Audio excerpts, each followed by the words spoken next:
बालिया गांव में रात को अंधेरा और सन्नाटा पसरा हुआ था। सुहाना, आदित्य और आनंद तीनों उस औरत के घर से हवेली के लिए निकल पड़े थे। देखते ही देखते तीनों सांवरी देवी की हवेली तक पहुंच गए। हवेली के पास पहुंचते ही सुहाना के सर में अचानक दर्द होने लगा। वो दर्द इतना तेज नहीं था कि सुहाना चल ना पाए, इसीलिए उसने किसी से कुछ नहीं कहा, लेकिन वो मन ही मन बोली, आखिर ये दर्द कैसा। आदित्य हवेली को देखकर हकलाते हुए बोला, ये तो बहुत डरावनी लग रही है, हमें एक बार पता करने के बाद आना चाहिए था। इस पर आनंद ने गंभीर आवाज में कहा, इतना वक्त हमारे पास नहीं है, इसीलिए अब ज्यादा सोचो मत और अंदर चलो। आनंद की बात मानते हुए सुहाना और आदित्य उसके पीछे पीछे हवेली की तरफ बढ़ने लगे। जैसे ही सुहाना हवेली के दरवाजे के पास आई, आसपास तेज हवाएं चलने लगी। यूं अचानक बदले मौसम को देखकर आदित्य सकपका गया। तभी सुहाना को हवेली के अंदर किसी औरत के रोने की आवाज आई। सुहाना ने चौंकते हुए कहा, ये तुम लोगों को किसी के रोने की आवाज आ रही है? आनंद ने चौंकते हुए कहा, नहीं, मुझे कोई आवाज नहीं आ रही। आदित्य ने भी ना में सर हिलाया। ये सुनकर सुहाना ने चौंकते हुए एक बार दरवाजे से कान लगाकर सुना तो उसे अब भी वही रोने की आवाज आ रही थी। उसने घबराते हुए कहा, अंदर जरूर कोई है, मुझे रोने की आवाज आ रही है, हमें अंदर जाकर देखना ही पड़ेगा। इतना कहकर सुहाना बिना किसी का इंतजार किए सीधे हवेली के अंदर चली गई। अंधेरी हवेली में सुहाना को उस आवाज के अलावा और कुछ दिखाई या सुनाई नहीं दे रहा था। हवेली के अंदर आते ही सुहाना के सर में फिर से दर्द होने लगा। वो अपना सर पकड़ते हुए बोली, आह, ये क्या दर्द है। तभी पीछे से आनंद ने सुहाना को संभालते हुए पकड़ा और कहा, अरे तुम ठीक तो हो, ये हो क्या रहा है? सुहाना ने खुद को संभालते हुए कहा, पता नहीं आनंद, जब से यहाँ आई हूँ तब से ही सर दर्द हो रहा है और ये जगह मुझे जानी पहचानी सी लग रही है, पता नहीं क्यों। सुहाना ने घबराते हुए कहा। तभी सुहाना को वो रोने की आवाज और भी तेज सुनाई दी। वो आवाज जैसे सुहाना के कानों को चुभ सी रही थी और साथ ही उसका सरदर्द भी बढ़ने लगा। सुहाना से अब रहा नहीं गया, वो अब आवाज के साथ खुद भी चीखने लगी। ये देख आनंद ने बौखलाते हुए कहा, अरे सुहाना, क्या हुआ? तुम ऐसे चिल्ला क्यों रही हो? सुहाना का ये हाल देखकर आदित्य घबरा गया। सुहाना अपना सर पकड़ते हुए वो रोने की आवाज सुनने की कोशिश करने लगी, लेकिन तभी अचानक से उसकी आंखों के सामने अंधेरा छा गया और फिर उसे जलने की गंध आने लगी। सुहाना ने धीरे से अपनी आंखें खोलकर देखा तो वो हैरान रह गई। उसके चारों तरफ हवेली में आग की लपटें धधक रही थी और पूरी हवेली में आग लग चुकी थी। ये नजारा देखकर सुहाना एक पल के लिए सब कुछ भूलकर जोर जोर से चीखने लगी। तभी अगले पल उसे आनंद और आदित्य का ख्याल आया। सुहाना जोर जोर से उन्हें बुलाने लगी, आनंद, आदित्य, कहाँ हो तुम?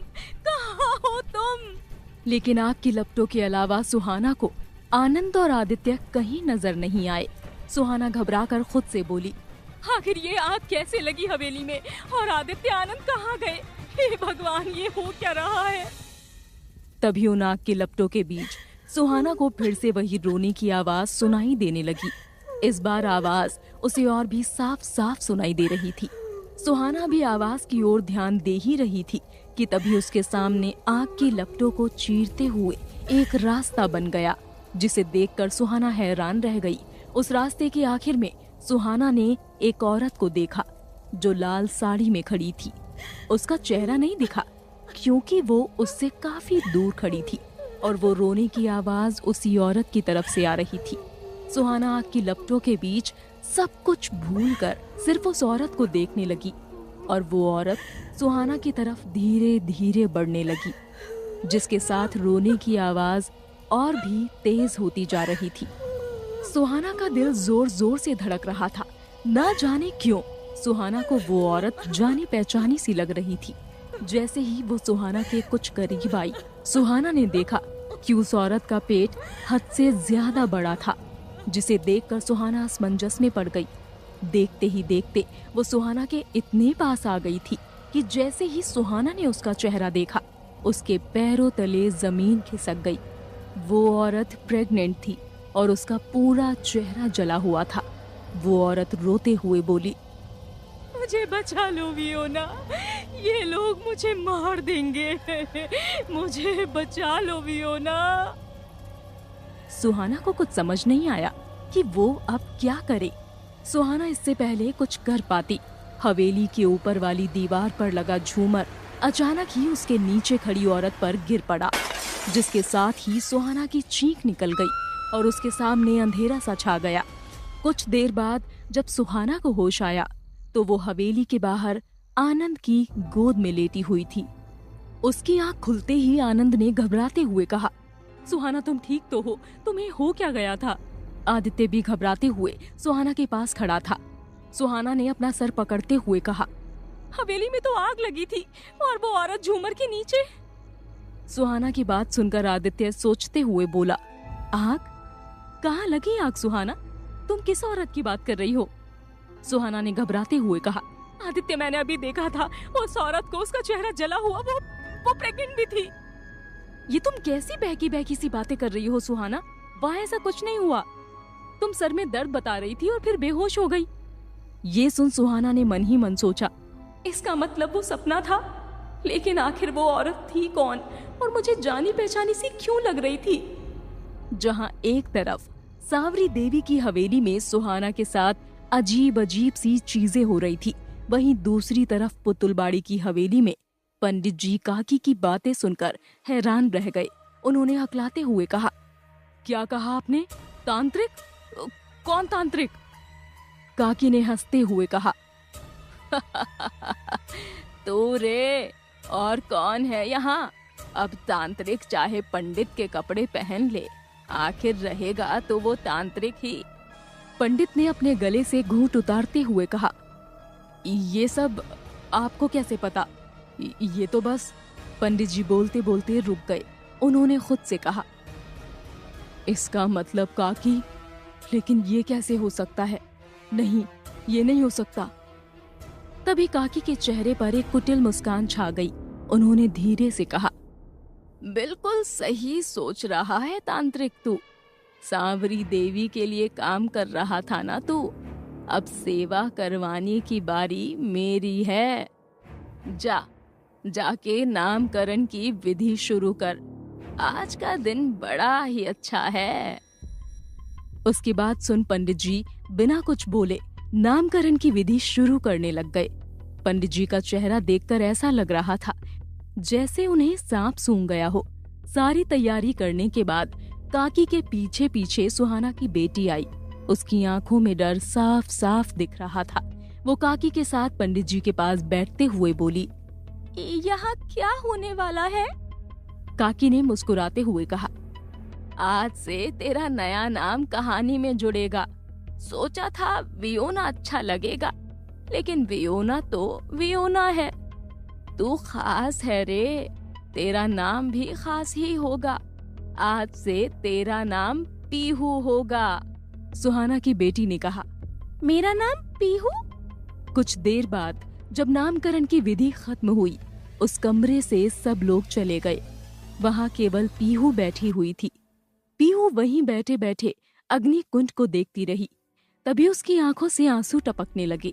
उसने मन ही मन सोचा, माँ, आखिर तुम कहाँ हो? ये लोग मुझे पीहू बुला रहे हैं, लेकिन मुझे आपके मुंह से अपना नाम सुनना है। मुझे आप चाहिए माँ। माँ, कहाँ हो? दूसरी तरफ सुहाना, आनंद और आदित्य हवेली से घर पहुंच गए।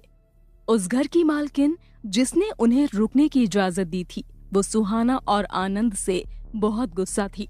उस औरत ने तिलमिलाते हुए कहा, मेरे मना करने के बावजूद भी तुम लोग बाहर गए ना रात को?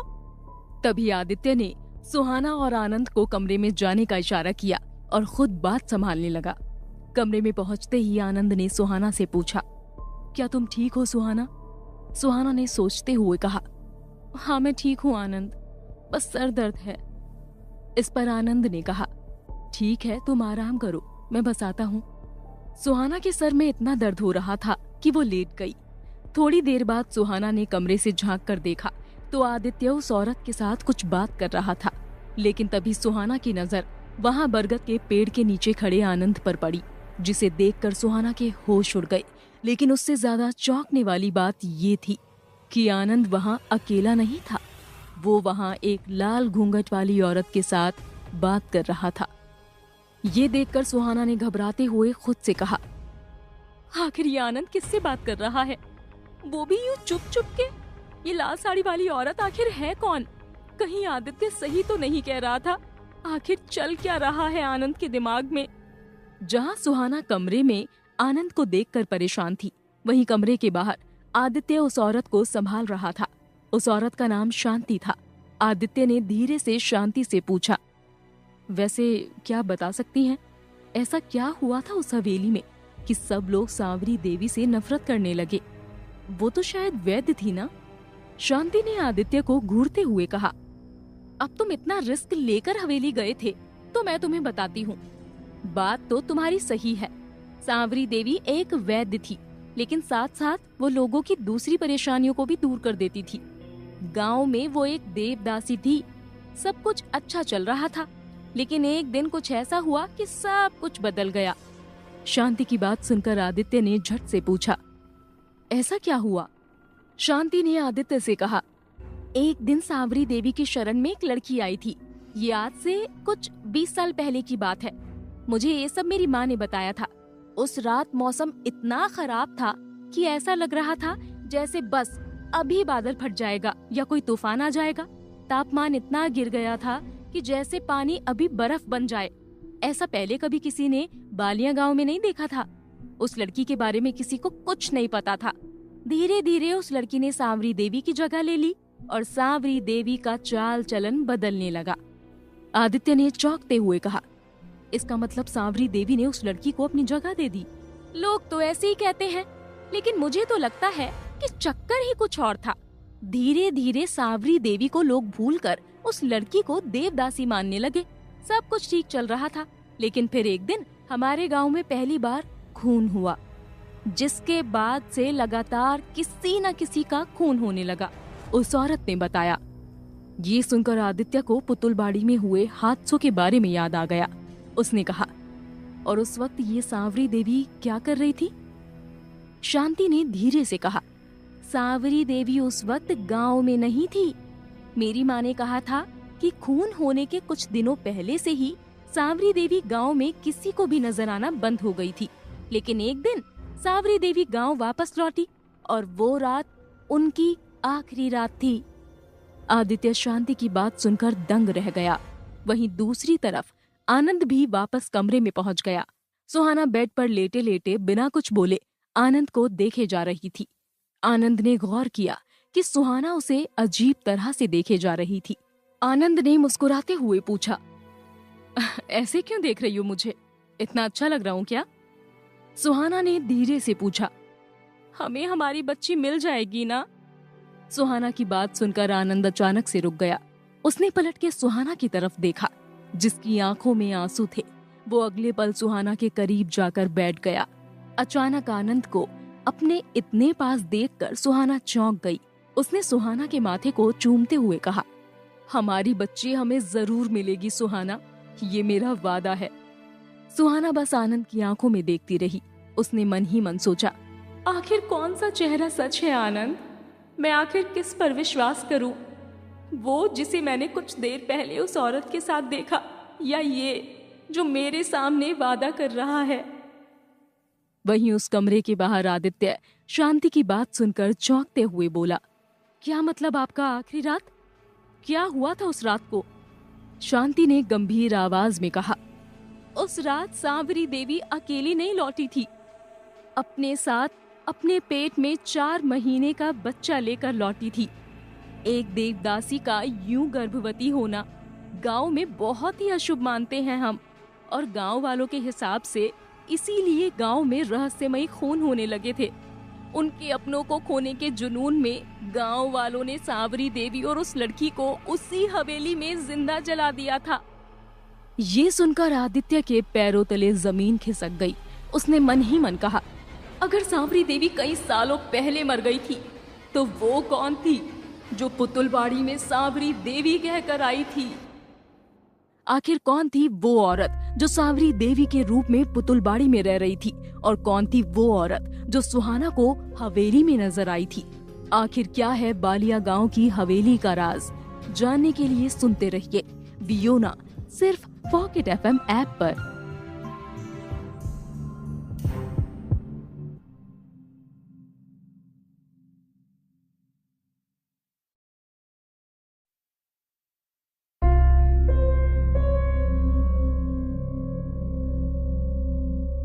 जहां बालिया गांव में आदित्य के सामने सांवरी देवी की सच्चाई बाहर आई, ठीक उसी वक्त पुतुलबाड़ी में सरपंच के घर पर पंचायत की बैठक लगी थी। गांव में फिर से रहस्यमय तरीके से गांव वालों के खून होने लगे थे, जिसे लेकर सरपंच और उनके आदमी बहुत परेशान थे। तभी पंचायत में से एक आदमी ने कहा, सरपंच जी, जब से हवेली में काकी आई है तब से ही गांव में कुछ ना कुछ बुरा हो ही रहा है। उस आदमी की बात पर सरपंच ने कहा, पहले तो मुझे सिर्फ शक हो रहा था, पर अब मुझे पूरा यकीन है कि ये सब काकी की वजह से हो रहा है। मैंने पंडित जी से पूछने की बहुत कोशिश की, लेकिन वो सीधे सीधे कुछ बता नहीं रहे। अब ना मुझे पंडित पर भरोसा है, ना ही काकी पर। हमें खुद जाकर देखना होगा कि आखिर हवेली में चल क्या रहा है। अगले दिन बालिया गांव में मौसम साफ था। सुबह की रोशनी पड़ते ही सुहाना की नींद खुल गई। अंगड़ाई लेते हुए सुहाना बेड से खड़ी हुई और अपने आसपास देखने लगी। बेड के पास ही नीचे जमीन पर आदित्य सो रहा था, लेकिन आदित्य के पास आनंद नहीं था। सुहाना ने सोचते हुए कहा, अरे आनंद सुबह सुबह कहाँ चला गया? ये कहते हुए सुहाना कमरे से बाहर निकलकर आनंद को ढूंढने लगी। कुछ देर तक ढूंढने के बाद सुहाना को आनंद कहीं नहीं मिला।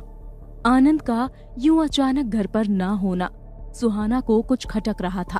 तभी उसने देखा कि शांति भी अपने कमरे से बाहर निकलकर आ रही थी। उसने शांति को रोकते हुए पूछा, शांति, क्या तुमने आनंद को कहीं पर देखा? शांति की नींद भी पूरी तरह से खुली नहीं थी। वो आधी नींद में ही बड़बड़ाई, मुझे नहीं पता तुम क्या पूछ रही हो, मुझे कुछ याद नहीं। आदित्य भी आवाज सुनकर बाहर आया। उसने सुहाना के चेहरे पर परेशानी देखते हुए पूछा, क्या बात है सुहाना, तुम सुबह सुबह इतनी परेशान क्यों हो? आदित्य, आनंद अपने कमरे में नहीं है और ना ही घर में कहीं है। क्या तुम्हें पता है आनंद कहाँ गया है? सुहाना ने घबराते हुए पूछा। आदित्य ने चौंकते हुए कहा, नहीं तो, मुझे तो आनंद ने कुछ नहीं बताया। आखिर वो जा कहाँ सकता है? शांति वहीं खड़े हुए सुहाना और आदित्य की बातें सुन रही थी। तभी अचानक से कुछ याद आया। उसने सुहाना को हिलाते हुए कहा, अरे हाँ, मुझे याद आया। कल आधी रात को मुझे बहुत प्यास लग रही थी। मैं पानी लेने जब किचन की तरफ गई तब मैंने किसी को बाहर जाते हुए देखा था, लेकिन वो इतनी जल्दी में गया कि मुझे लगा मेरा वहम होगा। लेकिन अब आनंद नहीं है यहाँ, इसका मतलब कहीं वो आनंद तो नहीं? शांति की बात सुनकर सुहाना घबराहट के मारे फर्श पर ही बैठ गई। उसने अब सिसकते हुए कहा, आदित्य, मैंने आनंद पर भरोसा किया और एक बार फिर उसने मेरे भरोसे को तोड़ दिया। इस बार मुझे लगा था कि आनंद सच में मेरा साथ देगा, लेकिन वो मुझे फिर से धोखा देकर चला गया। मुझे कल रात को ही समझ जाना चाहिए था जब वो उस औरत से मिला था। सुहाना की बात सुनकर आदित्य चौंकते हुए बोला, किस औरत की बात कर रही हो तुम? सुहाना ने आदित्य को कल रात वाले हादसे के बारे में बताया, जिसे सुनकर आदित्य को विश्वास नहीं हुआ। उसने सुहाना से कहा, मैं तुमसे पहले ही कह रहा था सुहाना, आनंद पर इतनी जल्दी विश्वास मत करो। अगर वो लाल घूंघट वाली औरत यहाँ तक आई है, इसका मतलब हो ना हो वो काकी की ही कोई लड़की या डायन होगी। सुहाना पूरी तरह से टूट चुकी थी। उसे अब भी यकीन नहीं हो रहा था कि आनंद सच में उन्हें छोड़कर चला गया। लेकिन तभी अचानक से सुहाना को कुछ याद आया और वो तुरंत अपनी जगह से खड़ी हुई। सुहाना ने आदित्य से कहा, तुम सही कह रहे हो आदित्य, ये समय रोने का नहीं है। इस वक्त मुझे आनंद के धोखे से ज्यादा अपनी बेटी की फिक्र है। आनंद की वजह से मैं अपनी बेटी को नहीं खोना चाहती। हमें अभी के अभी हवेली चलकर सांवरी देवी के बारे में पता करना होगा। तभी आदित्य ने सुहाना को शांति की कही सारी बातें बताई, जिन्हें सुनकर सुहाना के होश उड़ गए। सुहाना ने चौंकते हुए कहा, इसका मतलब काकी की तरह सांवरी देवी के रूप में कोई और ही पुतुलबाड़ी में सांवरी देवी बनकर घूम रही थी और इस बात की किसी को भनक तक नहीं लगी। पुतुलबाड़ी के लोगों को आज भी लगता है कि उस हवेली में सांवरी देवी जली थी, जबकि सांवरी देवी तो अपने गांव में ही मर चुकी थी। आदित्य ने सुहाना की इस बात पर कहा, इस बात पर मुझे भी यकीन नहीं हो रहा है सुहाना। आखिर कैसे कोई पहचानता? हमने तो उसी को देखा था जो सांवरी देवी बनकर आई थी। अगर वो सांवरी देवी नहीं है तो है कौन? आदित्य और सुहाना की बातें वहाँ खड़ी शांति भी सुन रही थी। तभी शांति ने इस पर कहा, तुम लोगों की बातें सुनकर ऐसा लग रहा है जैसे पुतुलबाड़ी में कोई बड़ा संकट आने वाला है। मेरी सलाह मानो तो तुम एक बार और उस हवेली में जाकर देखो। क्या पता तुम्हें कोई रास्ता मिल जाए सांवरी देवी तक पहुंचने का।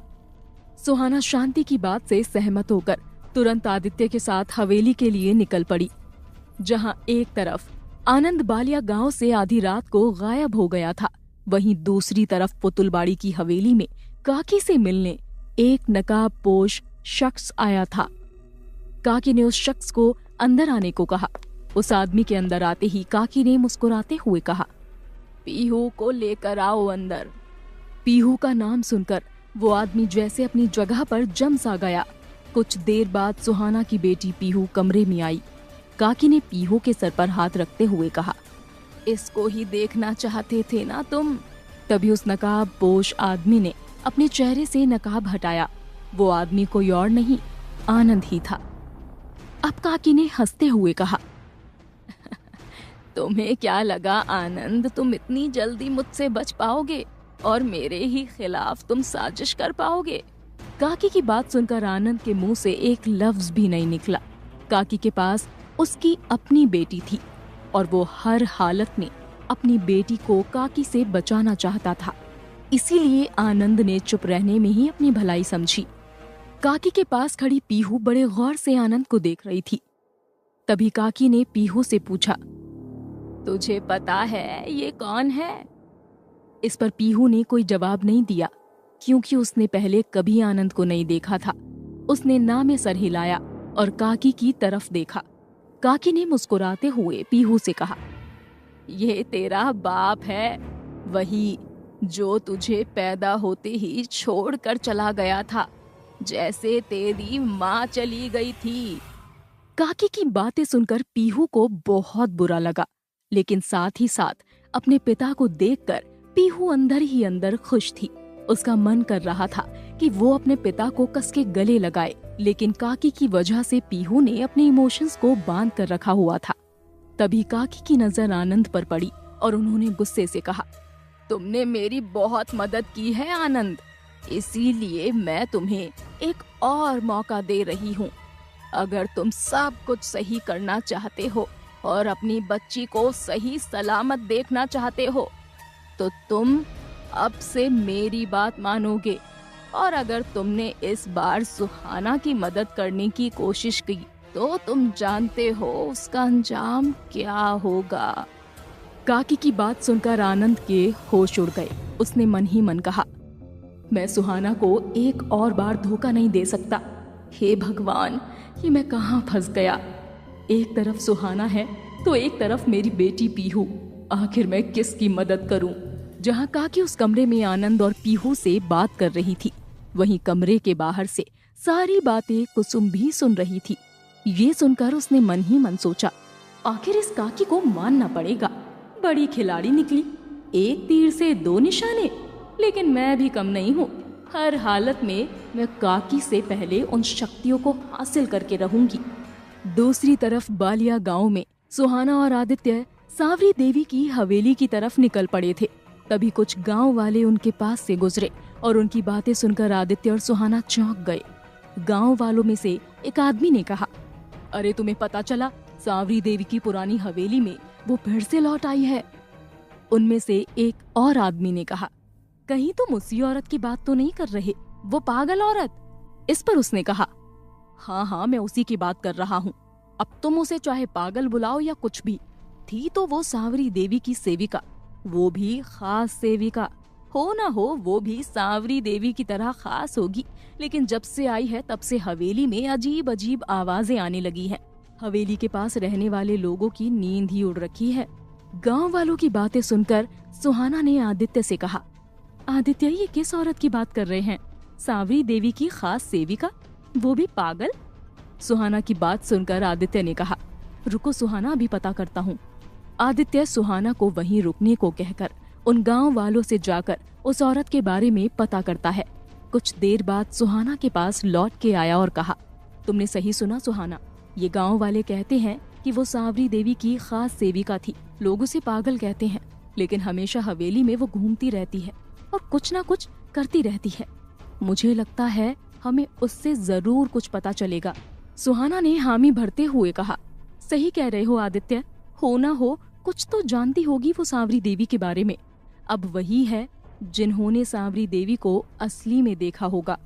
बिना आगे कुछ सोचे सुहाना और आदित्य हवेली की तरफ निकल पड़े, पर तभी अचानक से मौसम कुछ बदलने लगा और तेज बारिश शुरू हो गई।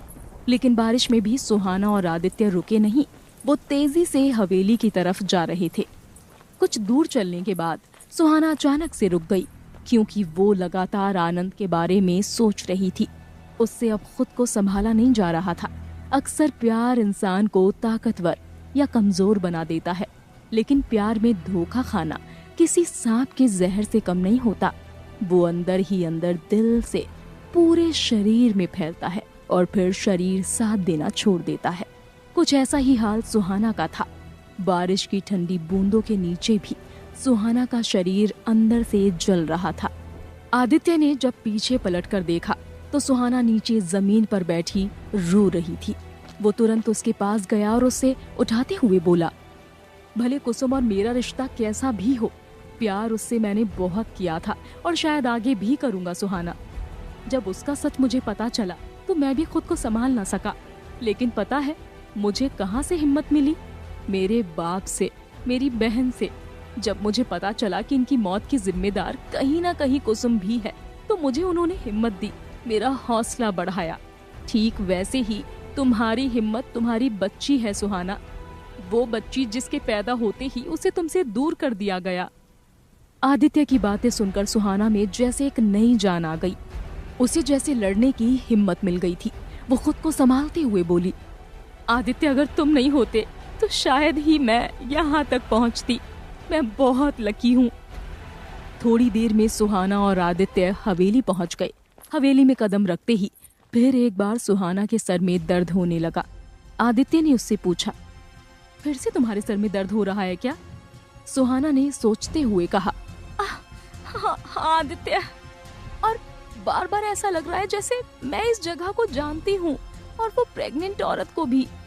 इससे पहले आदित्य कुछ और पूछ पाता, हवेली के अंदर से एक आवाज गूंज पड़ी, तुम इसे जानती हो? सुहाना ने चौंकते हुए आसपास देखा, लेकिन अंधेरे की वजह से कुछ दिखाई नहीं दे रहा था। आदित्य अपने आसपास टटोलने लगा और तभी उसके हाथ एक लालटेन लगी। लालटेन जलाते वक्त सुहाना ने उससे पूछा, आदित्य क्या इस बार तुम्हें कोई आवाज सुनाई दी? तभी लालटेन जलने लगी और आदित्य के चेहरे पर डर इस बात का सबूत था कि उसे भी वो भयानक आवाज सुनाई दी। और तभी उन्हें कुछ आवाजें सुनाई दी जो कुछ ऊपर से आ रही थी। जैसे ही आदित्य ने लालटेन ऊपर उठाकर देखा तो उनके ऊपर चमगादड़ों का एक बड़ा सा झुंड लटक रहा था और वही आवाज फिर से सुनाई दी, तुम्हें सब याद है वियोना? इसी आवाज के साथ बाहर आसमान में एक तेज बिजली कड़की, जिसकी आवाज से चमगादड़ें उड़ने लगी। सुहाना और आदित्य खुद को उन चमगादड़ों से बचाते हुए आवाज की तरफ देखने लगे। तभी हॉल की सीढ़ियों से एक औरत पुरानी लाल साड़ी पहने नीचे उतरने लगी। लेकिन जैसे जैसे वो औरत पास आई, सुहाना ने देखा उस बुढ़िया ने आंखों पर मोटा सा सुरमा लगाया हुआ था और माथे पर सफेद भभूत मला हुआ था। सुहाना ने उस औरत को गौर से देखते हुए कहा, आपके कहने का क्या मतलब है कि मैं जानती हूँ, और आप कौन हैं? उस औरत ने मुस्कुराते हुए कहा, वो तो तुम्हें गांव वालों ने बता दिया होगा। आदित्य ये सुनकर घबरा सा गया। उसने हकलाते हुए पूछा, आपको कैसे पता? कहीं आप भी एक डायन तो नहीं? डायन का नाम सुनकर वो औरत जैसे झल्ला उठी। उसने गुस्से से कहा, तेरी इतनी हिम्मत, तूने एक देवदासी को डायन कहा? आदित्य ने चौंकते हुए कहा, क्या कहा आपने? देवदासी? जैसे सांवरी देवी थी, क्या आप उनके बारे में बता सकती हैं? तभी उस बूढ़ी देवदासी ने सुहाना की तरफ देखकर कहा, मेरे कहने से अच्छा है कि तुम इससे पूछो, ये सब जानती है। आखिर कौन थी वो बूढ़ी देवदासी और क्या वो सच कह रही थी? आखिर क्या करेगा आनंद? क्या वो इस बार भी सुहाना को धोखा देगा या हमेशा के लिए अपनी बच्ची को खो देगा? जानने के लिए सुनते रहिए वियोना, सिर्फ पॉकेट एफएम ऐप पर।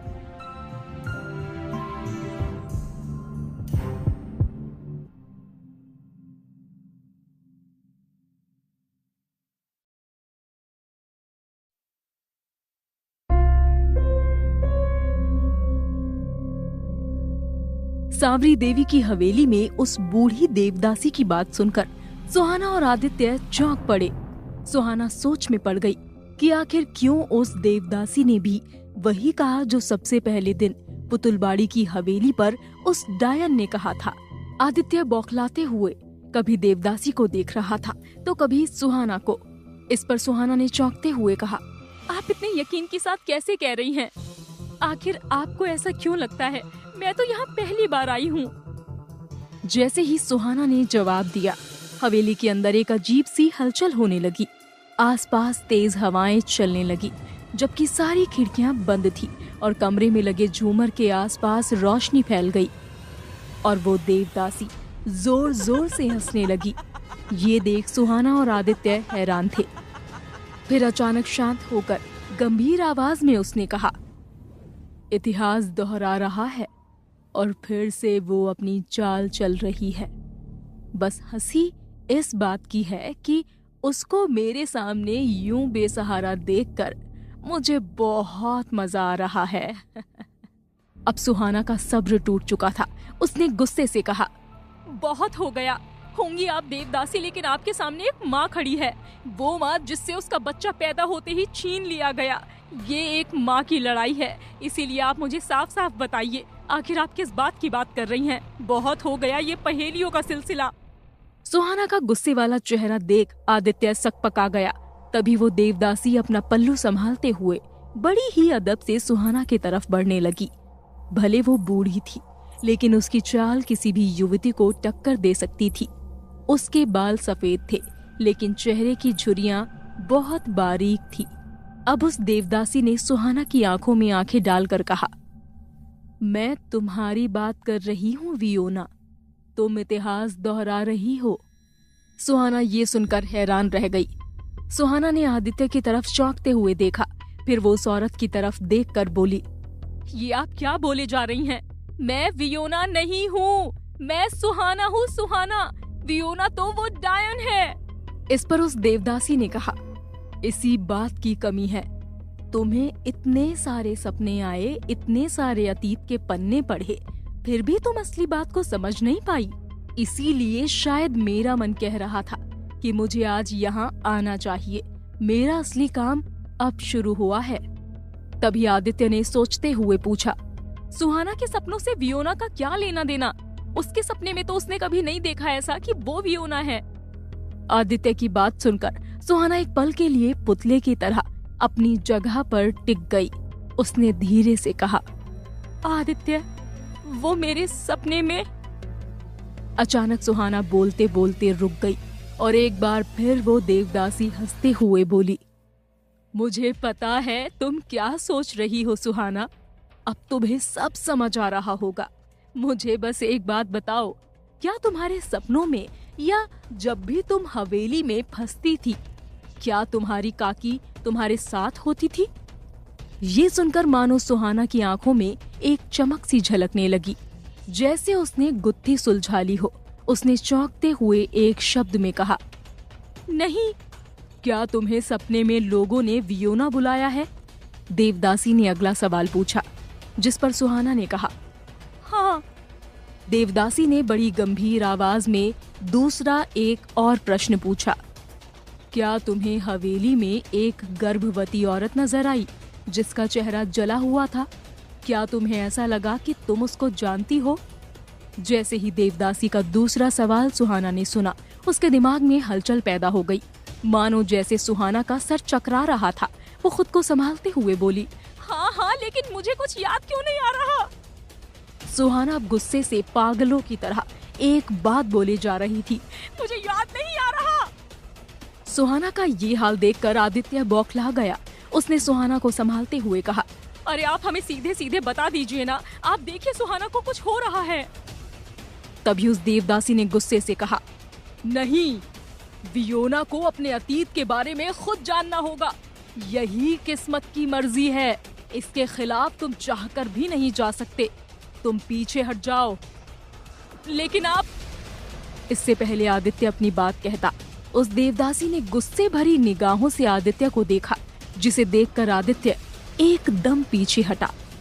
सुहाना अपना सर पकड़े हुए सोचने की कोशिश कर रही थी। तभी उस देवदासी ने कहा, याद करो सुहाना, याद करो, उस दिन इसी हवेली में तुम्हें जलाया था। तुम्हारे इरादे पर पानी फिर गया था। तुम सुहाना नहीं, वियोना हो, वियोना। उस औरत ने चीखते हुए कहा, वियोना, अब तुम्हारा अंत पास आ चुका है।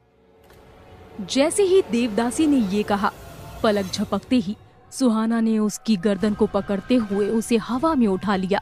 ये देखकर आदित्य को अपनी आंखों पर विश्वास ही नहीं हुआ। उसने हकलाते हुए कहा, सुहाना। सुहाना की सुर्ख लाल आंखें चमकने लगी और वो देवदासी को उठाते हुए खुद हवा में उड़ने लगी। ऊपर पहुंचकर सुहाना ने अचानक से उस देवदासी को जमीन पर गिरा दिया और सुहाना खुद ब खुद झूमर से उल्टा लटक गई। जैसे ही देवदासी जमीन पर गिरी, उसने मुस्कुराते हुए सुहाना की तरफ देखा। ये सब देखकर पास ही खड़े आदित्य के हाथ पैर ठंडे पड़ गए। उसने हिम्मत जुटाते हुए कहा, सुहाना, आखिर तुम ये क्या कर रही हो? इस पर सुहाना उल्टा लटकती हुई जोर जोर से हंसने लगी। सुहाना की खौफनाक हंसी पूरी हवेली में गूंज उठी, जिसके साथ हवेली की बत्तियां अचानक से चली गई और कमरे में अंधेरा छा गया। आदित्य अंधेरे में इधर उधर टटोलने लगा। तभी अचानक से आदित्य को लगा कि उसके पीछे कोई है। जैसे ही वो पीछे मुड़ा, वहां एक नीली रोशनी हवा में खुद जलने लगी और ठीक उसके पीछे सुहाना की सुर्ख लाल आंखें चमकने लगी। सुहाना को यूं देखकर आदित्य वहां से भागने लगा, लेकिन तभी उसने गौर किया कि वो एक ही जगह पर भागे जा रहा था। सुहाना फिर एक बार जोर से हंसी और वो धधकता हुआ नीला आग का गोला ऊपर उठा और कमरे में रोशनी फैल गई। नीचे जमीन पर बैठी देवदासी मुस्कुराते हुए बोली, आखिर तुम बाहर आ ही गई वियोना। इस पर सुहाना ने हंसते हुए खौफनाक भरी आवाज में कहा, जब मैं बाहर आ ही गई हूँ तो अब सच छुपाने का कोई फायदा नहीं। जैसा मैं कहती हूँ कि मरने वाले को मरने से पहले सच जानने का पूरा हक है। क्यों आदित्य? सुहाना की ये आवाज सुनकर आदित्य की रूह कांप उठी। उसने हकलाते हुए कहा, मतलब तुमने भी झूठ कहा, तुम सुहाना नहीं वियोना हो। नीचे बैठी देवदासी उठते हुए बोली, नहीं आदित्य, ये आधा सच है। दरअसल वियोना ने पुनर्जन्म लिया है सुहाना के रूप में। मनुष्य अपने अपने पापों के प्रायश्चित करने के लिए पुनर्जन्म लेते हैं, लेकिन इस डायन ने अपने पापों का घड़ा भरने के लिए लिया है। इस पर सुहाना, जो अपने पिछले जन्म के वियोना के रूप में थी, वो हंसते हुए बोली, सब सही कहा इस औरत ने।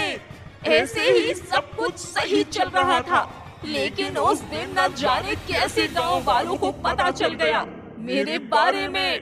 सांवरी देवी प्लान के मुताबिक मेरे टोटके की वजह से गर्भवती हुई, लेकिन ठीक चंद्र ग्रहण से पहले गांव वालों ने मेरी हवेली को आग लगा दी और सांवरी देवी मर गई। वरना इस वक्त मुझे ऐसे एक इंसान के रूप में जन्म नहीं लेना पड़ता। आदित्य सुहाना की बातें सुनकर हैरान रह गया। उसने खुद से हकलाते हुए कहा, इसका मतलब सुहाना के सपनों के पीछे का राज ये है। तभी वो देवदासी मन ही मन कुछ मंत्र पढ़ती है और अचानक से सुहाना की तरफ एक सफेद भभूत फेंकती है, जिसके संपर्क में आते ही सुहाना का चेहरा जलने लगा और वो दर्द से कराहने लगी। मैं अपना मकसद इस चंद्र ग्रहण पर पूरा करूंगी। सुहाना उसी भयानक आवाज में चिल्लाते हुए बोली और अचानक से बेहोश हो गई। कुछ देर बाद जब सुहाना को होश आया तो उसे आदित्य और देवदासी नजर आए। सुहाना तुरंत घबराते हुए खड़ी हुई। उसने देवदासी की तरफ देखा और कहा, अभी अभी जो कुछ भी हुआ वो फिक्र मत करो, सब ठीक हो जाएगा सुहाना। तुम भले पिछले जन्म में जैसी भी थी, इस जन्म में तुम एक साफ दिल माँ हो और हमेशा बुराई पर अच्छाई की जीत होगी, देवदासी ने कहा। सुहाना आदित्य की तरफ मुड़कर बोली, आदित्य, मुझे अब सब कुछ समझ आ गया है। मुझे सब याद आ गया है। उस दिन हवेली में क्या हुआ था और क्यों मुझे सपने आते थे। क्योंकि सुहाना अचानक बोलते बोलते रुक गई। उसने आदित्य से कहा, लेकिन आदित्य, मैं वियोना जैसी बिल्कुल नहीं हूँ। मैं कभी किसी को हर्ट नहीं कर सकती। आदित्य ने सुहाना के कंधों पर हाथ रखते हुए कहा, मुझे खुद से ज्यादा भरोसा तुम पर है सुहाना। आदित्य की बात सुनकर सुहाना को अच्छा लगा, लेकिन अगले ही पल उसके चेहरे पर परेशानी छा गई। उसने देवदासी से पूछा, आपको इतना कुछ पता है तो आपको ये भी पता होगा कि आखिर इसका समाधान क्या है। जिस दिन आग लगी थी मैं अपने गांव गई थी, इसीलिए बच गई। लेकिन उससे पहले मैं हमेशा से ही सांवरी देवी की वफादार रही हूँ।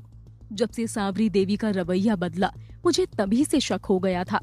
इसीलिए मैंने पता किया कि आखिर कैसे इस वियोना को हम मार सकते हैं। आदित्य ने तुरंत कहा, तो आप बताइए ना, आखिर कैसे हम मार सकते हैं? क्या उसके लिए हमें कोई खास चीज चाहिए? कहाँ मिलेगी वो? इस पर देवदासी ने सुहाना की तरफ देखकर कहा, वियोना का अंत केवल वियोना ही तय कर सकती है। ये सुनकर आदित्य और सुहाना दोनों ही सोच में पड़ गए। सुहाना ने चौंकते हुए पूछा, मैं कुछ समझी नहीं, आपका मतलब? तभी देवदासी ने सुहाना और आदित्य को वियोना को मारने का तरीका बताया, जिसे सुनकर दोनों की आंखें फटी की फटी रह गई। आदित्य ने बौखलाते हुए कहा, नहीं, ऐसा नहीं हो सकता, ये कैसे संभव है? देवदासी ने जोर देते हुए कहा, यही एक रास्ता है हमारे पास। तभी सुहाना ने तुरंत कहा, हम यही करेंगे, आज के आज ही। सुहाना की बात सुनकर आदित्य सकपका गया। उसने उसे रोकते हुए कहा, नहीं सुहाना, तुम ये नहीं कर सकती। सुहाना ने गंभीर आवाज में आदित्य को देखते हुए कहा, हाँ, मैं ऐसा ही करूंगी। मैं अपनी बेटी को बचाने के लिए कुछ भी कर सकती हूँ आदित्य। आदित्य सुहाना को देखकर समझ गया था कि इस बार सुहाना को कोई नहीं रोक सकता। वो सुहाना की बात को मानते हुए बोला, ठीक है सुहाना, मैं तुम्हारा साथ दूंगा इसमें। हमें अभी के अभी निकलना होगा। तभी जाते जाते उस देवदासी ने कहा, अब वियोना को भी पता चल गया होगा, सच पता चल गया है, इसीलिए तुम लोग सावधान रहना। इस वक्त वियोना अपने भयानक रूप में होगी। डर एक डायन को भी पागल कर सकता है और एक बौखलाई हुई डायन सबसे ज्यादा खतरनाक होती है। इस पर सुहाना ने पलटकर जवाब दिया, लेकिन वो डायन एक माँ की शक्ति को नहीं जानती। जब बात उसके बच्चे की आती है तो वो काली का रूप धारण करती है। अब चाहे जो हो जाए, मैं अपनी बेटी को बचाकर ही रहूंगी। सुहाना को देखकर देवदासी ने कहा, ठीक है, तो तुम्हारे पास बस चंद्र ग्रहण तक का वक्त है। जाओ और बचा लो अपनी बेटी को। इसके साथ ही सुहाना वहां से आदित्य के साथ तुरंत निकल पड़ी। जहां एक तरफ सच जानकर सुहाना और आदित्य पुतुलबाड़ी के लिए निकल पड़े थे, वहीं दूसरी तरफ पुतुलबाड़ी की हवेली में पीहू काकी का पीछा करते हुए एक कमरे की तरफ जा रही थी। काकी हवेली से बाहर निकलते हुए हवेली के पीछे वाली झोपड़ी की तरफ गई। पीहू ने मन ही मन सोचा, आखिर काकी का प्लान क्या है? मैं यहाँ महीनों से बंद हूँ। ना मुझे वो कभी बताती है कि माँ ने मुझे क्यों छोड़ा और ना ही कभी बाहर ले जाती है। आज मैं पता करके ही रहूंगी। यही सोचते हुए पीहू भी काकी का पीछा करते हुए झोपड़ी के पास आकर रुक गई। उसने कहा, अरे, ये काकी तो अंदर जा रही हैं, मैं कैसे जाऊं? तभी पीहू की नजर झोपड़ी की खिड़की पर पड़ी। वो भागते हुए खिड़की के पास जाकर छुपकर झोपड़ी के अंदर झांकने लगी। उस झोपड़ी में काकी के साथ पंडित जी भी थे और वो दोनों पीहू के बारे में बातें कर रहे थे। पंडित जी कहने लगे, लेकिन क्या इसके अलावा और कोई तरीका नहीं है शक्तियों को हासिल करने का? काकी ने गुस्से में कहा, नहीं, और तुम्हें कब से पीहू की फिक्र होने लगी? इस पर पंडित जी ने हकलाते हुए कहा, मेरा मतलब यही था कि वो बच्ची है, इसमें उसकी जान जा सकती है। बस पंडित, जितना बोला है उतना कर। मैं अपनी शक्तियों को हासिल करने के लिए पीहू की बलि दे सकती हूँ और चाहे तो पुतुल बाड़ी के हर एक बच्चे की जान भी ले सकती हूँ। ये सुनकर बाहर खड़ी पीहू की रूह कांप उठी। उसने घबराते हुए कहा, क्या इसका मतलब काकी मुझे मार देंगी? अभी पीहू काकी की कही बातों के बारे में सोच ही रही थी कि तभी पीछे से किसी ने उसके मुंह पर हाथ रखते हुए उसे उठा लिया। पीहू छटपटाते हुए उस शख्स का चेहरा देखना चाहती थी, लेकिन उससे पहले ही वो बेहोश हो गई। आखिर क्या था वो तरीका जिससे सुहाना कर सकती थी वियोना का अंत, और कौन था जिसने पीहू को किया किडनैप? जानने के लिए सुनते रहिए वियोना, सिर्फ पॉकेट एफएम ऐप पर।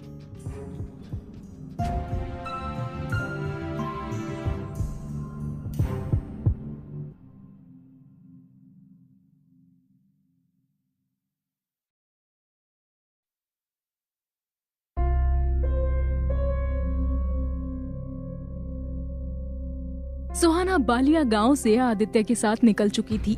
रास्ते भर सुहाना के दिमाग में बस वियोना के बारे में ही चल रहा था। जब से उसे अपने पिछले जन्म के बारे में पता चला था, सुहाना कुछ बदल सी गई थी, जिस पर आदित्य ने भी गौर किया था। आदित्य ने सुहाना को रोकते हुए पूछा, क्या तुम ठीक हो सुहाना? भला मुझे क्या हुआ है? सुहाना ने रूखी आवाज में कहा। आदित्य ने धीरे से पूछा, तुम्हारे साथ एक साथ कई सारी चीजें हो रही हैं सुहाना, लेकिन तुम्हारे साथ मैं हूँ। मैं तुम पर भरोसा करता हूँ, चाहे तुम्हें कोई भी कुछ भी कहे, मैं तुम्हारे साथ खड़ा हूँ हमेशा। आदित्य की ये बात सुनकर सुहाना की आंखें भर आई, मानो जैसे वो बस यही बात किसी के मुंह से सुनना चाहती थी। उसका पिछला जन्म उसके आज में बाधा नहीं डाल सकता। सुहाना भी आदित्य से कुछ कह पाती कि अचानक वहां धूल उड़ने लगी और उनके आसपास एक छोटा सा बवंडर बन गया, और उस बवंडर के अंदर अचानक से आनंद प्रकट हो गया। आनंद को देखकर आदित्य ने गुस्से से कहा, आखिर उस वियोना ने तुझे भेज ही दिया हमें पकड़ने को। आनंद को देखकर सुहाना ने एक शब्द भी नहीं कहा। उसके चेहरे पर कोई हाव भाव नहीं थे, जैसे आनंद उसके लिए कोई अजनबी हो। आनंद ने सुहाना से कहा, एक अजनबी को देखकर भी लोग चौंक जाते हैं, लेकिन तुम ऐसे बर्ताव कर रही हो जैसे मैं यहाँ हूँ ही नहीं। आनंद की बात सुनकर सुहाना भिन्नाते हुए बोली, तुम मुझसे और क्या उम्मीद करते हो आनंद? तुमने मेरा भरोसा फिर से तोड़ा है। तुम पर मैंने उस वक्त विश्वास किया जिस वक्त मुझे सबसे ज्यादा साथ की जरूरत थी, लेकिन आखिर तुम एक डायन हो और डायन की फितरत कभी नहीं बदलती। सुहाना की कड़वी बातों को सुनकर आनंद ने समझते हुए कहा, मेरे पास तुम्हें समझाने का ज्यादा वक्त नहीं है सुहाना। मैं मानता हूँ कि डायन फितरत नहीं बदलता, लेकिन अब मैं एक पिता हूँ और अपनी बेटी के लिए कुछ भी कर सकता हूँ। मैं ये कह रहा हूँ। जैसे ही सुहाना ने आनंद के मुंह से बेटी शब्द सुना, उसने आनंद की बात काटते हुए कहा, बस बहुत हो गया, बहुत फायदा उठा लिया तुमने मेरी बेटी के नाम पर। अब मैं तुम्हारे किसी बहकावे में नहीं आऊंगी। इस पर आदित्य ने भी मन ही मन हामी भरी। आनंद के चेहरे पर तनाव साफ साफ दिखने लगा। उसने आदित्य को देखते हुए कहा, आदित्य, मैं तुम्हें विश्वास करने के लिए नहीं कह रहा, लेकिन ये मेरी आखिरी बात है, बस इसे सुन लो।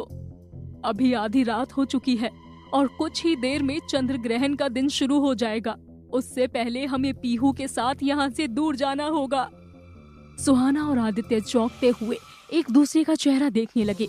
इस पर आनंद ने कहा, हमारी बेटी का नया नाम पीहू है, मुझसे ज्यादा सवाल मत करो और अभी चलो।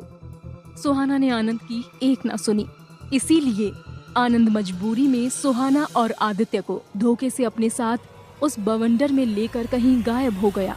रात बीत गई और आखिर चंद्र ग्रहण का दिन सर चढ़ चुका था, लेकिन पुतुलबाड़ी में जैसे सूरज पर किसी ने रोक लगा दी हो। दिन के उजाले में भी धूप कहीं नजर नहीं आई। ऐसा लग रहा था जैसे कभी भी बारिश शुरू हो सकती है।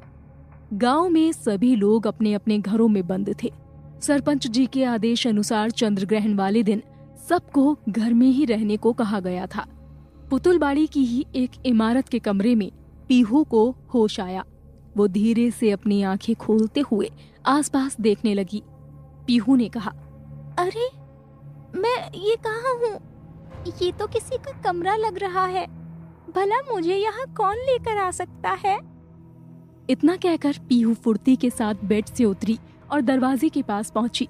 तभी उसने अचानक से कहा, ये मुझे आज कुछ अलग सा क्यों लग रहा है? सबसे पहले यहाँ से बाहर निकलना है मुझे। इतना कहकर पीहू धीरे से कमरे का दरवाजा खोलकर बाहर लॉबी की तरफ निकल पड़ी। लॉबी पूरी खाली थी और आसपास के कमरों में से कोई आवाज भी नहीं आ रही थी। पीहू ने धीरे से कहा, दिखने में तो ये कोई होटल लग रहा है, लेकिन सुबह सुबह खाली। तभी पीहू एक कमरे के पास से होकर गुजरी और उसे किसी की आवाज सुनाई पड़ी। पीहू ने देखा कि उसके दाहिने साइड वाले कमरे से ये आवाजें आ रही थी। उस कमरे का दरवाजा भी हल्का सा खुला था। जैसे ही पीहू धीरे से अंदर झांक कर देखने लगी तो उसे विश्वास ही नहीं हुआ। उसने चौंकते हुए खुद से कहा, अरे ये पापा यहाँ किसके साथ बात कर रहे हैं? जहाँ एक तरफ पीहू को उस होटल के कमरे में आनंद नजर आया, वहीं दूसरी तरफ पुतुलबाड़ी की हवेली में काकी यानी वियोना ने तहलका मचा रखा था। वियोना गुस्से से हवेली की सारी चीजें तोड़ने लगी।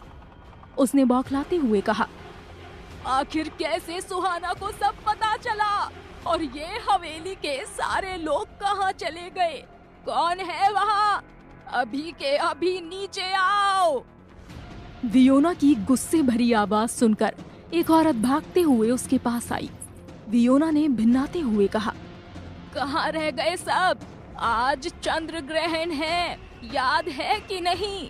तैयारियां करनी है और तुम सब कामचोर गायब हो गए। जाओ पंडित को बुलाओ और सब चीजों की तैयारी करो। वियोना का गुस्से वाला रूप देखकर वो औरत सकपका गई। जैसे ही वो औरत वहां से निकली, अचानक वियोना यानी काकी के सिर में दर्द होने लगा। वो अपना सर पकड़ते हुए सोफे पर बैठ गई। वियोना ने खुद से कहा, ये दर्द तो नहीं, ऐसा नहीं हो सकता। अब मुझे जिंदा बने रहने के लिए सुहाना को मारना ही होगा। एक ही जन्म में हम दोनों एक साथ नहीं रह सकते। तभी अचानक से हवेली के बाहर बारिश होने लगी। बारिश के साथ तेज आंधी ऐसी चली जैसे किसी अनहोनी का संकेत हो। वियोना अपना सर पकड़ते हुए खिड़की के पास जाकर खड़ी हुई। उसने खिड़की से बाहर बारिश को देखते हुए कहा, मेरा बरसों का प्रयास आज रंग लाएगा।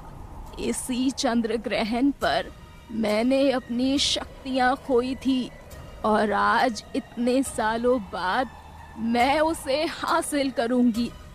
फिर मुझे कोई भी नहीं रोक पाएगा। लेकिन ये लड़की पीहू आखिर ये है कहाँ?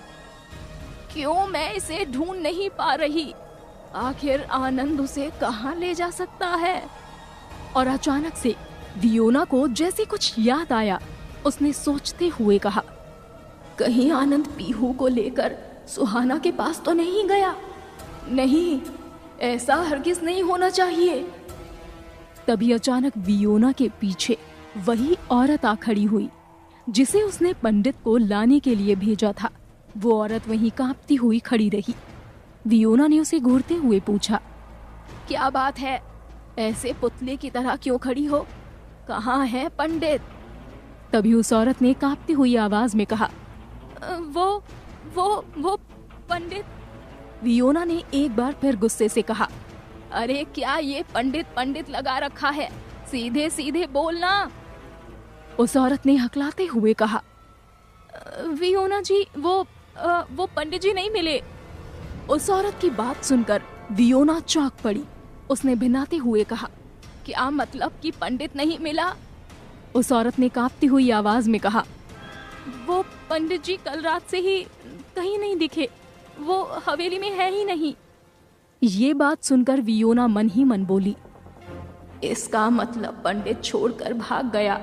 इससे मैं बाद में निपट लूंगी, पहले मुझे पीहू को ढूंढना होगा।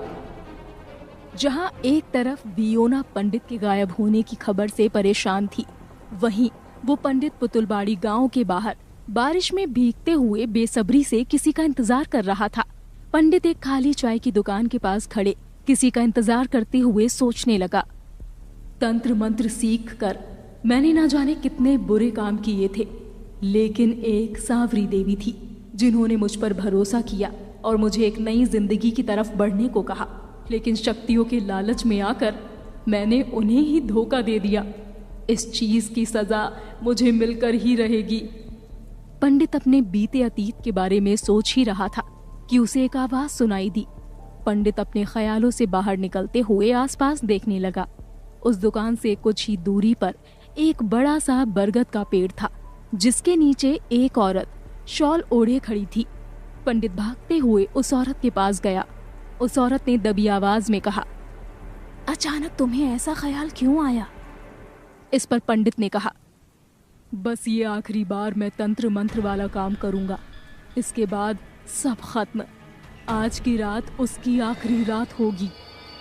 जहां एक तरफ पंडित के दिमाग में अपने मकसद को पूरा करने के लिए साजिश चल रही थी, तो वहीं इन सबसे अनजान सुहाना और आदित्य उसी के लॉज के कमरे में थे।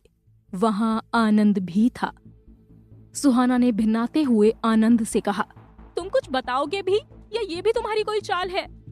आनंद ने कहा, नहीं, मैं कोई चाल नहीं चल रहा। तुमने कहा था ना कि मैं तुम्हें तुम्हारी बेटी से दूर रखता हूँ, तो लो आज ये वहम तुम्हारा मैं दूर कर देता हूँ। आज मैं तुम्हें पीहू से मिलवाऊंगा। आनंद की ये बात सुनकर सुहाना की खुशी का कोई ठिकाना नहीं रहा, लेकिन इससे पहले वो कुछ कह पाती, वहाँ बीच में ही आदित्य बोल पड़ा। उसने शक की नजरों से आनंद की तरफ देखते हुए कहा, हर बार की तरह तुम फिर से बहका रहे हो हमें। तुम पर विश्वास नहीं कर सकते हम, इसीलिए बताओ इस बार तुम्हारा क्या इरादा है? कौन सी चाल तुम चल रहे हो आनंद? लेकिन आदित्य के सवालों का जवाब बिना दिए आनंद ने मुस्कुराते हुए सुहाना की तरफ देखकर बोला, पीहू अंदर आ जाओ, तुमसे मिलने तुम्हारी माँ आई है। वहीं कमरे के बाहर खड़ी पीहू जो ये सब सुन रही थी, वो चौंक गई। उसने मन ही मन सोचा, पापा को कैसे पता मैं बाहर हूँ? आनंद ने फिर एक बार पीहू को बुलाया। सुहाना की नजर कमरे के दरवाजे पर ही टिकी हुई थी। उसे अभी भी यकीन नहीं हो रहा था, लेकिन फिर भी ना जाने क्यों वो इस बात पर यकीन करना चाह रही थी। सुहाना भी दरवाजे की तरफ देख ही रही थी कि आदित्य ने तुरंत उसका ध्यान हटाते हुए उसे अपने पास खींचा। सुहाना चिढ़ते हुए आदित्य से बोली, क्या है आदित्य? आदित्य ने सुहाना से कहा, तुम इस पर यकीन कैसे कर सकती हो? तभी आदित्य सुहाना से कह ही रहा था कि सुहाना के पीछे से पीहू ने कहा, माँ।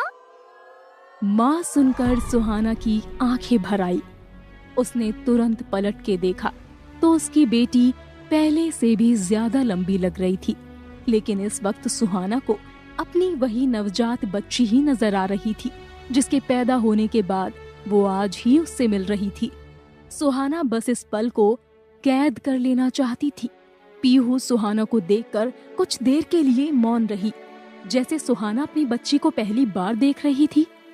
वैसे ही पीहू भी आज पहली बार अपनी माँ से आमने सामने होकर मिल रही थी, और देखते ही देखते पीहू की आंखें भी आंसुओं से भर गई। वो बिना कुछ सोचे दौड़ती हुई सुहाना की तरफ भागी और कसकर उसे गले लगा लिया। सुहाना की आंखों से भी आंसू बहने लगे। उसे विश्वास नहीं हो रहा था कि उसकी बेटी उसके सामने थी। पीहू को स्पर्श करते ही सुहाना ने कहा, मेरी बच्ची, आखिर मुझे तो मिल ही गई। पीहू भी अपनी माँ के गले लगकर भावुक हो गई। उसने रुआंसी आवाज में कहा, माँ, आखिर आप मुझे लेने आ ही गई? सुहाना भी सिसकियां लेते हुए बोली, हाँ मेरी बच्ची, अब मैं तुझे कभी खुद से अलग नहीं करूंगी और ना ही किसी को करने दूंगी। माँ बेटी का प्यार देखकर आनंद की आंखें भर आई। आखिर वो एक बाप भी था। आनंद के पास खड़े आदित्य को अब भी यकीन नहीं हो रहा था कि आखिरकार सुहाना को उसकी बेटी मिल गई, वो भी खुद आनंद ने मिलवाया। इसे देखकर आदित्य ने भी राहत की सांस भरी। उसने आनंद की तरफ मुड़कर कहा, तुमने मुझे गलत साबित कर दिया। आखिर एक बाप आज जीत गया। तभी सुहाना ने आनंद की तरफ देखते हुए कहा, मुझे माफ कर दो। इससे पहले सुहाना अपनी बात पूरी करती, आनंद ने उसकी बात को काटते हुए कहा, नहीं सुहाना, माफी मुझे तुमसे मांगनी चाहिए। मैंने जो कुछ काकी या वियोना के बहकावे में आकर किया वो इसके सामने कुछ नहीं। उसकी भरपाई मैं कभी पूरी नहीं कर सकता। जितनी परेशानियां मैंने तुम्हें दी हैं उसके लिए मुझे माफ कर दो। इसी के साथ बिना कुछ कहे सुहाना ने आनंद को गले लगा लिया। आनंद, पीहू और सुहाना तीनों के लिए ये पल बहुत खास था। आदित्य ये सब देखकर बहुत खुश था, लेकिन तभी अचानक से उसे ख्याल आया। उसने मन ही मन कहा, ऐसे कैसे आनंद आसानी से पीहू को लेकर आ सकता है। जैसे ही आदित्य ने ये सोचा, कमरे की खिड़कियां खुद खटकने लगी और कमरे की बत्तियां बुझ गई। वहीं ये सब देखकर आनंद ने चौंकते हुए कहा, नहीं, ऐसा नहीं हो सकता। सुहाना को कुछ समझ नहीं आया। तभी एक खौफनाक हंसी पूरे लॉज में गूंजने लगी। ऐसा ही होगा आनंद, तुम्हें क्या लगा तुम इतनी आसानी से पीहू को लेकर हवेली से निकल जाओगे? ये आवाज सुनकर सुहाना हकलाती हुई बोली, वियोना।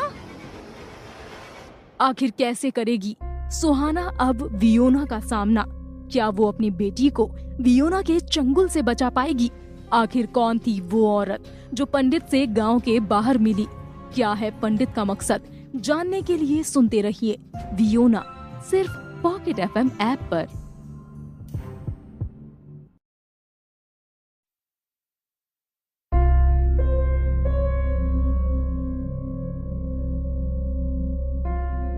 शाम का वक्त था और पुतुलबाड़ी में बारिश धीमी हो चुकी थी।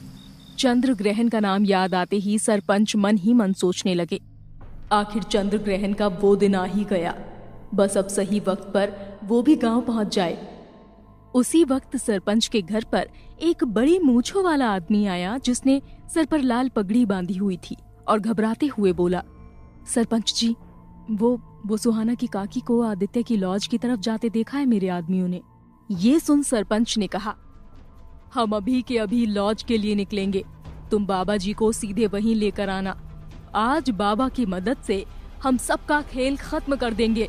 जहां सरपंच लॉज के लिए निकलने की तैयारी में था, वहीं दूसरी तरफ लॉज में आनंद और सुहाना एक जानी पहचानी आवाज सुनकर दंग रह गए थे।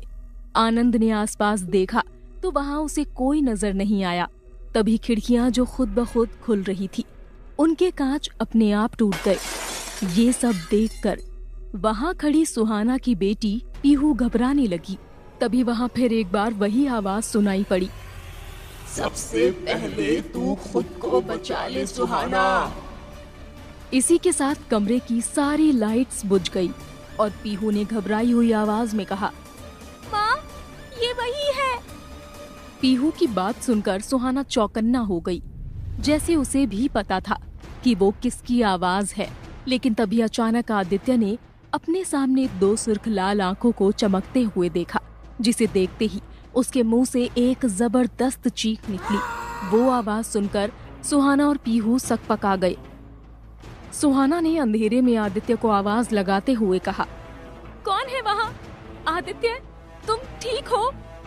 जैसे ही सुहाना ने ये कहा, कमरे में अचानक से रोशनी फैली और सामने का नजारा देख सुहाना के होश उड़ गए थे। सामने आनंद ने आदित्य को उल्टा पैरों के सहारे से पकड़ा हुआ था और उसकी आंखें चमक रही थी। और ठीक उसके सामने काकी यानी वियोना अपनी लंबी काली चोटी हवा में लहराती हुई दीवार पर उल्टा खड़ी थी। वियोना सुहाना को देखते हुए मुस्कुराने लगी और उससे कहा, कैसा लगा मुझे देखकर सुहाना? मुझे देखने की उम्मीद नहीं थी ना। सुहाना सकपकाई सी खड़ी वियोना को अपने असली अवतार में देखे जा रही थी।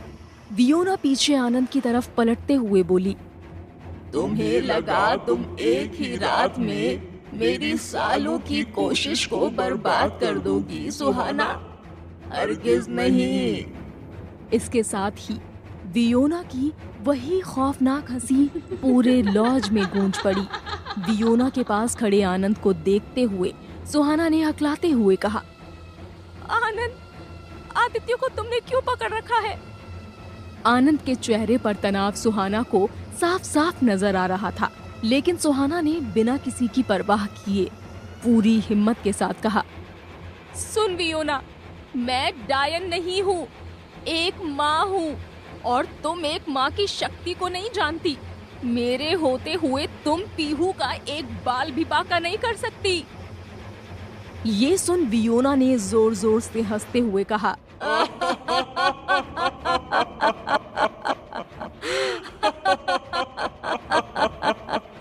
एक मामूली इंसान मुझे रोकेगी, एक डायन को? तुम्हें अब तक सब कुछ पता चल ही गया होगा मेरे मकसद के बारे में, है ना? तो कैसे बचाओगी पीहू को मौत के मुंह से? लेकिन सुहाना के चेहरे पर कोई तनाव नहीं था और ना ही परेशानी, जिसे देखकर ऐसा लग रहा था जैसे उसे इसके बारे में पहले से ही पता हो। सुहाना को बेधड़क मुस्कुराता देख वियोना असमंजस में पड़ गई। उसने मुस्कुराते हुए कहा, लेकिन शायद तुझे ये नहीं पता कि मुझे इसके अलावा और क्या पता है। मुझे देवदासी ने ये भी बताया कि तेरा अंत सिर्फ मैं ही तय कर सकती हूँ। सुहाना की ये बात सुनकर वियोना के होश ही उड़ गए। उसने बौखलाते हुए कहा, नहीं, ऐसा नहीं हो सकता। मेरा अंत कभी नहीं हो सकता। इतना कहते ही वियोना तुरंत हवा में ऊपर उठी और सुहाना पर टूट पड़ी। लेकिन इससे पहले वो हमला कर पाती, उसे पीछे से एक अदृश्य ऊर्जा रोक लेती है। वियोना ने खुद को छुड़ाने की बहुत कोशिश की, लेकिन वो नाकाम रही। उसने झल्लाते हुए जब नीचे देखा तो वो कोई और नहीं बल्कि वही पंडित था जो तंत्र मंत्र भी जानता था। वो एक मंत्र का लगातार उच्चारण करते हुए वियोना को रोकने की कोशिश कर रहा था। तभी नीचे खड़ी पीहू वियोना और उस पंडित को देखकर घबराने लगी। उसने सुहाना से कहा, माँ, मुझे डर लग रहा है। क्या ये मुझे मार देगी? सुहाना ने पीहू की आंखों में आंखें डालते हुए कहा, मेरी बात ध्यान से सुनो बेटा, चाहे जो भी हो जाए, आज तेरी माँ तुझे कुछ नहीं होने देगी। और हमेशा याद रखना कि मैं तुझसे बहुत प्यार करती हूँ। सुहाना की आखिरी बात सुनकर पीहू को एक तरफ अच्छा भी लग रहा था और दूसरी तरफ एक अजीब सी घबराहट भी होने लगी। लेकिन इससे पहले वो आगे कुछ कह पाती, सुहाना ने उसे अपने पीछे खींचा और आनंद की तरफ देखने लगी, मानो जैसे उसने आंखों ही आंखों में उसे इशारा किया। आनंद ने भी सुहाना के इशारे को समझते हुए हाँ में सर हिलाया। आनंद ने फौरन आदित्य को जमीन पर उतारा और अपनी जेब से एक मोटा सा खंजर निकाला। आदित्य आनंद को देखकर घबरा गया। उसने हकलाते हुए कहा, ये तुम क्या करने जा रहे हो? आनंद ने घबराते हुए आदित्य से कहा, मुझे माफ कर देना आदित्य, मेरे पास इसके अलावा और कोई चारा नहीं है। आदित्य को जरा भी अंदाजा नहीं था कि आखिर आनंद क्या करने वाला था। तभी पंडित ने वियोना को जबरदस्ती नीचे उतारा और गुस्से से कहा, तुझे आज हम रोकेंगे। हम शब्द सुनकर वहां खड़े सबके सब हैरान रह गए। जहां कमरे के अंदर ये सब हो रहा था, वहीं कमरे के बाहर सरपंच अपने आदमियों के साथ और बाबा के साथ पहुंच गया था। कमरे के अंदर देखकर सरपंच और उनके आदमी हैरान रह गए। वो वियोना को देखकर सकपका गए। उन्होंने अकलाते हुए कहा, बाबा, अब हम क्या करेंगे? बाबा ने शांति से कहा, चंद्र ग्रहण से पहले डायन की शक्तियां कमजोर होती हैं। हम तब तक इंतजार करेंगे। जब ये डायन सबसे ज्यादा कमजोर पड़े तब हम सबका काम यहीं एक साथ खत्म कर देंगे। कमरे के अंदर वियोना के नीचे आते ही आनंद तुरंत खंजर लिए वियोना की तरफ बढ़ने लगा, लेकिन उससे पहले ही वियोना ने पेट को चीरते हुए एक दूसरा खंजर निकाला। इसे देखकर वहां खड़े सभी लोगों के होश उड़ गए। वो खंजर किसी और ने नहीं बल्कि उसी देवदासी ने घुसाया था जो सुहाना को बालिया गांव में मिली थी। उस देवदासी को पंडित के साथ देखकर सभी लोग हैरान रह गए। खंजर बाहर खींचते हुए उस देवदासी ने कहा, मेरी आने की खबर तुम्हें मिली नहीं होगी ना वियोना? वियोना के पेट से खून पानी की तरह बहने लगा, लेकिन तब भी उसके चेहरे पर एक मुस्कान फैली हुई थी। उसने जोर से हंसते हुए कहा, तो ये था तुम्हारा इरादा? एक खंजर से मुझे मारने आए थे। आनंद ने घबराते हुए सुहाना की तरफ देखा। सुहाना भी आनंद को देखते हुए मन ही मन बोली, आखिर हमने पीहू को बचा लिया। लेकिन आनंद के चेहरे पर खुशी नजर नहीं आई। उसे देखकर ऐसा लग रहा था कि कुछ बहुत बुरा होने वाला था। तभी नीचे गिरे आदित्य ने हंसते हुए आनंद से कहा, हम बच गए आनंद। लेकिन तभी कुछ ऐसा हुआ जिसे देखकर आदित्य के साथ वहां खड़े सभी के होश उड़ गए। पलक झपकते ही वो देवदासी उसी खंजर को लिए सुहाना की तरफ भागी और सुहाना के पेट की तरफ बढ़ाया, जिसे देखकर वियोना के मुंह से एक भयंकर चीख निकली। नहीं! पर फिर कुछ ऐसा हुआ कि एक पल के लिए पूरे लॉज में खामोशी फैल गई। सुहाना के सामने आनंद आ गया था। देवदासी सुहाना के सामने आनंद को देखकर चौंक पड़ी। उसने हकलाते हुए कहा, नहीं, ऐसा नहीं हो सकता। आनंद के पेट को चीरते हुए खंजर वहीं फंस गया, जिसे देखकर सुहाना और पीहू दोनों ही हैरान रह गए। सुहाना बौखलाती हुई चीख पड़ी, आनंद! वहीं पीहू अपने पिता को अपनी आंखों के सामने मरता देख अपनी सुध-बुध खो बैठी थी। कमरे में खड़े आदित्य को कुछ समझ नहीं आया कि वहां अभी अभी क्या हुआ। आखिर क्यों देवदासी सुहाना को मारने जा रही थी। कमरे के बाहर खड़े सरपंच और बाबा भी ये देखकर दंग रह गए। सरपंच ने घबराते हुए बाबा से पूछा, बाबा, आखिर ये सब क्या हो रहा है? ये लोग सुहाना को क्यों मारने आ रहे थे? बाबा ने अपनी गंभीर आवाज में कहा, इस डायन को मारने का यही एक तरीका था। मतलब ये कि वियोना का अंत वियोना के अलावा कोई नहीं कर सकता। मतलब वियोना का पुनर्जन्म जो सुहाना थी। ये बात इस देवदासी को पता थी और हो ना हो सुहाना को भी पता होगा। इसीलिए जिस तरह उसने वियोना को मारा उसी तरह उसे सुहाना को मारना था। लेकिन इस लड़के ने सब काम बिगाड़ दिया। अब हमारे पास और कोई चारा नहीं। अपने आदमियों को लेकर मेरे साथ आओ। कमरे के अंदर खून से लथपथ आनंद सुहाना की गोद में लेटा था। सुहाना ने रुआसी आवाज में कहा, आखिर क्यों तुम बीच में आए आनंद? हमने ये फैसला किया था ना, चाहे तुम मुझे मारो या ये देवदासी, मरना तो मुझे ही था। सुहाना की ये बात सुनकर आदित्य हैरान रह गया। उसने मन ही मन कहा, इसका मतलब आनंद वियोना को मारने के बाद सुहाना को भी मार देता और यही देवदासी भी करने वाली थी। वहीं लॉज के बाहर बाबा सरपंच के आदमियों को आदेश देते हुए बोले, बस यही मौका है। मैंने मंत्र से लॉज के बाहर एक अदृश्य रेखा खींची है जिसकी मदद से कोई बाहर नहीं जा सकता। अभी इस लॉज को आग लगा दो ताकि सब यहीं जलकर कैद हो जाएं। उस बाबा की बात सुनकर पीहू के होश उड़ गए, लेकिन वो कुछ नहीं कर सकी और देखते ही देखते सरपंच के आदमियों ने लॉज के बाहर आग लगा दी। आग ने बिजली की गति से भभकते हुए पूरे लॉज को अपनी लपटों में घेर लिया। आग फैलते ही सरपंच और उनके आदमी वहां से निकल गए।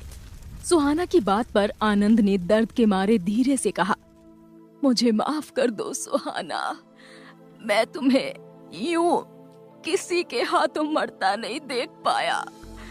मैं तुमसे प्यार करता हूँ सुहाना। मैं तुम्हें खोना नहीं चाहता। तभी अचानक से सुहाना ने महसूस किया कि कमरे के अंदर धीरे धीरे आग फैलने लगी। सुहाना आनंद को गले से लगाकर जोर जोर से रोने लगी। सुहाना की ये दुविधा आदित्य से देखी नहीं गई। तभी नीचे खड़ी वियोना खुद को मौका देखकर छुड़ाते हुए हंसने लगी।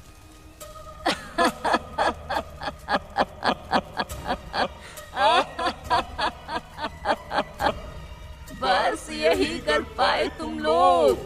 अब तुम देखो मैं तुम्हारा क्या हाल करती हूँ। इतना कहकर वियोना ने हवा में उठते हुए उस पंडित को अपनी चोटी के सहारे उठा लिया। ये देख नीचे खड़ी देवदासी सुहाना की तरफ भाग कर गई। उसने सुहाना को समझाते हुए कहा, लॉज में आग तेजी से फैल रही है, तुम पीहू को लेकर जाओ। अगर आज पीहू वियोना के हाथ लगी तो सब कुछ बर्बाद हो जाएगा। सुहाना बेमन आनंद को वहीं छोड़कर पीहू को लेकर वहां से भागने लगी। वो दोनों आग से चारों ओर से घिर चुके थे। इसीलिए किसी तरह से सुहाना ने पीहू को उस कमरे के दरवाजे से बाहर फेंका, क्योंकि उसके बाहर जाने की जगह नहीं थी। जैसे ही पीहू कमरे के बाहर निकली, तभी कमरे के ऊपर सतह पर आग की वजह से छत का एक बड़ा सा हिस्सा दरवाजे के सामने गिरा। पीहू ने जब पलटकर देखा तो कमरे का दरवाजा बंद हो चुका था और आग की लपटों से घिर चुका था। वो घबराते हुए चिल्लाने लगी, माँ, माँ, बाहर आओ माँ, मैं तुम्हें खोना नहीं चाहती। कमरे के उस पार से सुहाना भी रुंधी आवाज में चिल्लाते हुए बोली, पीहू, पीहू तुम ठीक हो? बेटा तुम बाहर निकलो, मैं पापा को लेकर आती हूँ। ये सुन पीहू रोने लगी। माँ, मैं आपके बिना बाहर नहीं जाऊंगी। माँ, मैं आपके साथ ही जाऊंगी। पीहू इस समय बाहर की तरफ थी और सुहाना अंदर के कमरे में आग में फंसी हुई थी। पीहू लगातार चिल्ला रही थी, माँ, मैं तुम्हें छोड़कर नहीं जा सकती। सुहाना भी आग की लपटों से निकलने की कोशिश कर रही थी और पीहू को बोल रही थी, पीहू, मैं तुम्हारे पास आने की कोशिश कर रही हूँ, तुम लॉज से बाहर निकल जाओ। पर उसे पता था कि वो इस आग से नहीं निकल पाएगी। तभी सुहाना ने पलट के देखा तो पाया कि आदित्य पर वियोना हमला करने वाली थी, जो उसके साथ आग में फंसा था। जैसे ही वियोना ने आदित्य पर प्रहार किया, बीच में देवदासी आ गई और उसने किसी तरह से आदित्य को वियोना के हमले से बचा लिया। वहीं दूसरी तरफ लॉज से बाहर निकलते वक्त पीहू ने एक बार अपनी माँ की तरफ मुड़कर चिल्लाते हुए कहा, माँ, आप आ जाओगी ना? सुहाना और पीहू के बीच आग की लपटें थी और सुहाना उन लपटों को पार नहीं कर सकती थी। सुहाना के मुंह से एक लफ्ज भी नहीं निकला। वो बस मुस्कुराती हुई हाँ में सर हिलाने लगी और बोली, तुम तुरंत बाहर जाओ। पीहू को बाहर जाता देख वियोना तिलमिला उठी। उसने चिल्लाते हुए कहा, नहीं, इस बार मैं हार नहीं सकती। और वो सुहाना की तरफ बढ़ने लगी। सुहाना और आदित्य आनंद को उठाकर लॉज से निकलने की पूरी कोशिश कर रहे थे, पर आग की लपटों ने ऐसा नहीं होने दिया और वियोना ने तीनों को उठाकर अंदर पटक दिया। वहीं पीहू लॉज से बाहर निकलकर खड़ी जोर जोर से चीखने लगी, माँ, माँ, बाहर आओ माँ। अंदर से सुहाना भी चिल्ला रही थी, पीहू, अपना ध्यान रखना बेटा।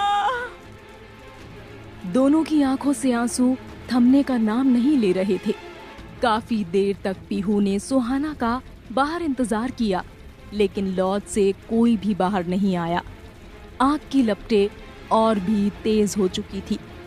पीहू को अब भी अपनी आंखों पर यकीन नहीं हुआ कि लॉज सच में उसकी आंखों के सामने जल रहा था और उसके माता पिता अंदर ही फंसे हुए थे। पीहू सब कुछ बस देखती रही, वो कुछ नहीं कर सकी और देखते ही देखते लॉज आधे से ज्यादा जल चुका था। तभी एक खौफनाक भरी आवाज लॉज के आसपास गूंज पड़ी। पीहू ने चौंकते हुए देखा कि वो आवाज किसी और की नहीं बल्कि वियोना की थी, जो लॉज के ऊपर हवा में लटक रही थी। वो आसमान में अपनी चोटी लहराते हुए पीहू की तरफ देख रही थी। वियोना ने मुस्कुराते हुए कहा, आखिर सब जलकर राख हो गया पीहू।